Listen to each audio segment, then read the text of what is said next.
sampaikan karena sudah meluangkan waktu untuk ada bersama-sama dengan saya terkait dengan tugas calon guru penggerak demonstrasi kontekstual modul 3.1 pengambilan keputusan berbasis nilai kebajikan sebagai pemimpin. Di sini saya akan melakukan wawancara dengan ibu kepala sekolah terkait dengan kasus-kasus yang pernah terjadi atau yang pernah ibu temui. Ini pertanyaan yang pertama, mungkin selama ibu menjadi kepala sekolah ada kasus-kasus atau dilema etika apa yang pernah ibu alami dalam tugas selama menjadi kepala sekolah?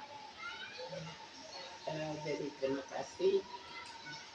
Untuk dilema etika artinya dua kasus memiliki kepentingan yang sama dan kasus itu harus dilaksanakan secara serentak bersama-sama.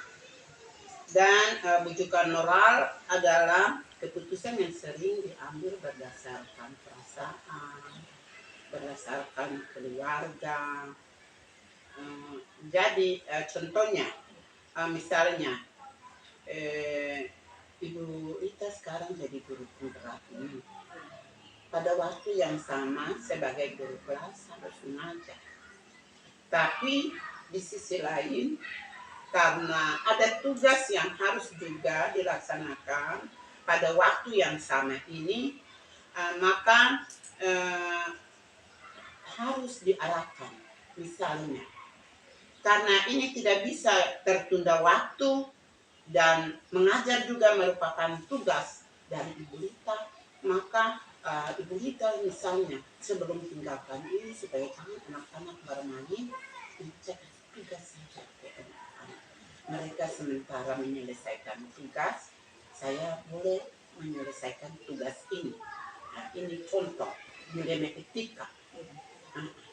Sedangkan untuk kebujukan moral kadang kita mau kasih keputusan begini karena aturan bilang begini, tapi ketemu perasaan lagi sebagai pimpinan ada bagaimana ya sudah ketemu merasakan ketemu perasaan kalau ketemu keputusan dan ada ini keluarga lagi, jadi kadang dalam memberikan keputusan itu juga tidak selamanya ya sesuai dengan itu karena memang berdasarkan ketemu perasaan moral ini. Terima kasih juga atas penjelasan terkait dengan kasus-kasus yang pernah ibu temui di satuan pendidikan. Kebetulan juga dengan saya sendiri di mana sebagai CGP kasus tersebut saya pun memahami hal itu sehingga sebagai salah satu contoh yang boleh ibu sampaikan tadi sangat baik untuk mengidentifikasi kasus tersebut. Ya, pertanyaan yang kedua, bagaimana ibu kepala sekolah itu menjalankan pengambilan keputusan di sekolah terutama untuk kasus-kasus yang ada dua kepentingan tadi yang sama benar atau yang sama-sama mengandung nilai kebajikan. Jadi ketika mengambil sebuah keputusan dalam menghadapi sebuah kasus, yang paling penting adalah keputusan itu harus mengandung kebajikan. Artinya tidak menguntungkan sepihak dan juga tidak menguntungkan sepihak. Jadi keputusan yang diambil itu harus ada unsur menguntungkan dua pihak, tidak ada yang dirugikan dan tidak ada yang diuntungkan. Yang berikut, langkah-langkah atau prosedur seperti apa yang biasanya ibu lakukan selama ini? Langkah atau prosedur yang biasa diambil seringkali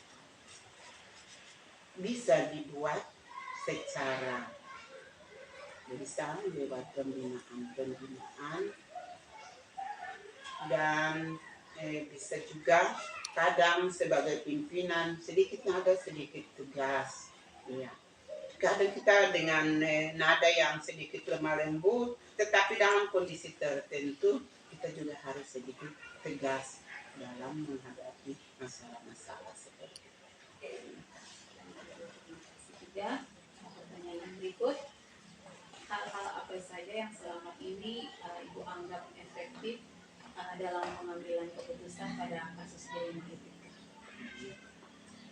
Dalam menghadapi yang sangat efektif dalam pengambilan keputusan ketika dilema etika, yaitu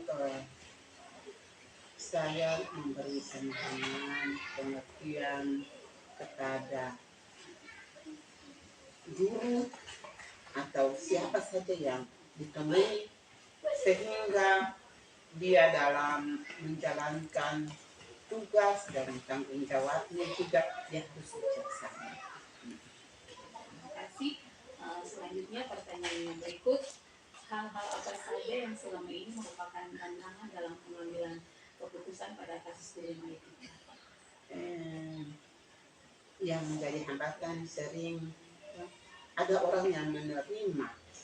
Kadang terhadap teman-teman juga, kadang yang kita sampaikan itu kadang mereka terima dengan senang hati. Kadang juga ada yang dia kurang terima.